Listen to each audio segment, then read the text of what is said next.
Friends, fellows, countrymen, what you see here is maybe a digital amalgamation of Memorial Stadium in Lawrence, Kansas in College Football USA 1997 for the Sega Genesis. That's right, I went all the way back to the Genesis rehashing this. I did College Football USA 96 for the Baylor game last year, and we're just going to do 97 here. Immediately, right off the bat, we recover a fumble for a touchdown. So, hey, you know what? Whatever, who cares? It's Baylor and KU. It's an 0-8 team versus a 1-7 team. This might be the worst combination of football teams in a game of football this entire year you could possibly see. This is the worst team in the Big 12 versus maybe the other worst, well, definitely the other worst team in the Big 12, and I don't know which one is which, but my gut tells me the worst one is Kansas. I really feel like Baylor's going to win this, and they might just kind of relish it a little bit. This might be their only win they get this year. As if you might recall, they lost to Liberty early on in the season. They had a scandal last year, and they've been punished for it, and rightfully so. And it's been tumultuous all year at Baylor. Man, they lost to Liberty. They lost to Turner Gill. Man, that's crazy. Just like having to say somebody lost to Turner Gill, because we had him here for 2 years, and he won 3 games. And only one of them was against, like, FCS competition. He never beat Baylor, that's for certain. So, congratulations, Turner. I actually do feel like, congratulations, Turner. I feel like we may have let him go just a smidge too early, even though it was a complicated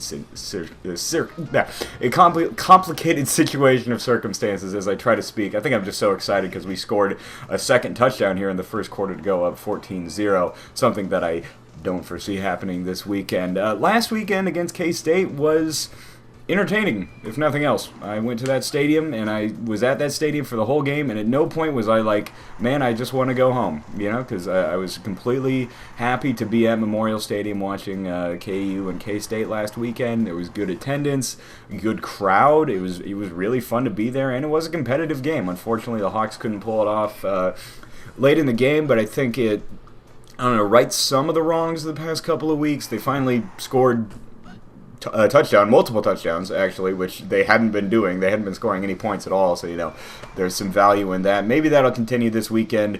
I'm not super optimistic. There's a part of my brain that's like, Baylor's going to win this by like 35, and I wouldn't be that surprised. And if that happens, then that's a bad situation for the whole front office, for the whole, the entire situation there, really. Here in the second quarter, we execute what I like to call the standard, well, I don't really have a name for it, but there is one rule if you're playing a classic football game. You don't run forward, you don't run sideways, you run diagonally. The diagonal run is the most important feature of games like this. You remember Tecma's Super Bowl, the strategy was always run diagonally. For whatever reason, they wouldn't catch up to you. The AI just couldn't. They could get you this way, they could get you this way, but the AI just couldn't get the brain power to get you going diagonally. So you got to use the entirety of the field. Make use of that X and Y axis right there, some of that trigonometry there, to get yourself a first down and to get ourselves a touchdown there. So late in the second quarter, it's 24-7. It's 24-7. I'm winning a football game. That's unbelievable. That's crazy to think of KU winning a game. The 96 Jayhawks weren't horrible. They should have been a lot better than they were. This was Glenn Mason's last year. Baylor scores to make it 14-24 at half to cut it to a 10-point lead. But this was Glenn's final year. Glenn Mason had really turned the Jayhawks around in the early 1990s. Actually, this weekend there's going to be a sort of ceremony. We'll not retire the jersey, but we'll put the name up of Gilbert Brown, I believe his name was, who was a defensive lineman for the Jayhawks in the early 90s. Really good. I think he was an All-American, ended up going to the NFL, so he's getting up there on the Ring of Honor, honoring a really good player in the Glenn Mason era, an era that tends to be forgotten by KU fans because of the Mangino era that immediately followed. Not immediately, I guess the Allen era was immediately followed. That would suck to have gone to KU between like 97 and 2000, because you would have played Missouri. We beat Missouri a couple times in the late 90s, and there's no Missouri anymore. There's just K-State, and we're not beating them. So, but yeah, man, the Mason days though, Glenn Mason's last year was 1996. Then he went to the University of Minnesota for a long time. Was so good at Minnesota that they got tired of him. Apparently, as the story goes, he had so many seasons where he won like 8 games that they were like, man, I don't want, we should be doing better than 8 games, and they really haven't done that much better than 8 games ever since, the old Gophers. And KU really hasn't Let me think. 1995, Glenn got us a 10-win season, and then he ended up staying for one more. Here in the fourth quarter, after Baylor has knotted it up, we just have a nice compilation of all the punts that happened in the fourth quarter. Nothing really going on. Baylor does tie it up, feeling like the Atlanta Falcons in the Super Bowl. But hey, you know what? Maybe for the Jayhawks, we have a better situation. Trey not to get sacked here in the end zone to give the Bears an unlikely game-ending, game-winning safety, like a walk-off safety. I don't know if I've ever seen that in a game that was won. I remember a couple years ago in the Super Bowl, the Ravens did an intentional safety, effectively trying to win that game. But yeah, so we do go to overtime, or tiebreaker as it's called. This was a relatively new concept in 1996 between the Jayhawks and the Bears. Also, this would have been the first matchup of the Jayhawks and Bears as conference opponents. Yes, last year I think I commented this was actually a Big 8 Southwestern Conference matchup in 1995. In 96, this was all Big 12, and these are two teams that have stayed a part of the Big 12 for the entire history of the Big 12. The Big 12 is, kind of the corroboration of what was the Big 8 and what was the Southwestern Conference that kind of joined together to make this unholy matrimony of Southwestern and Midwestern football that, got a couple of championships.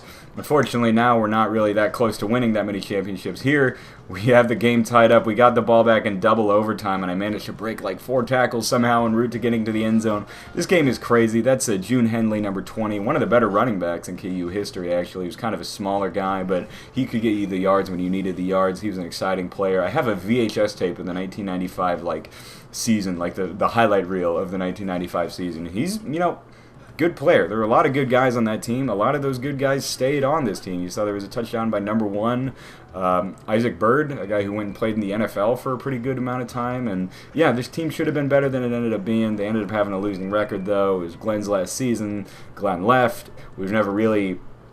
It took them a while to get back to the point of winning. They did eventually, and then they fell off again after Mangino and all that, and now it was Weiss, now it's Beatty, and now it's going to be somebody else next year, probably. Maybe not. If Baylor wins this game by a lot, I can foresee just a lot of, Shan Zenger out, David Beatty out, certainly Clint Bowen out. I don't know so much about Meacham or a lot of the other assistant coaches that are only here in their first year, but you know how it goes.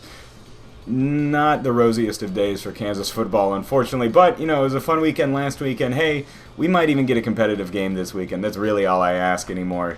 If you get to see it, I'm sure it's on, Fox College Sports Midwest or something crazy like that, channel, 475 in your digital cable package. But, if you get to see it, maybe check out the worst game of the season. It might be exciting. I'll be there anyway, so you know what? It's football, isn't it? But yeah, thanks y'all for watching, and as far as I know, that's all.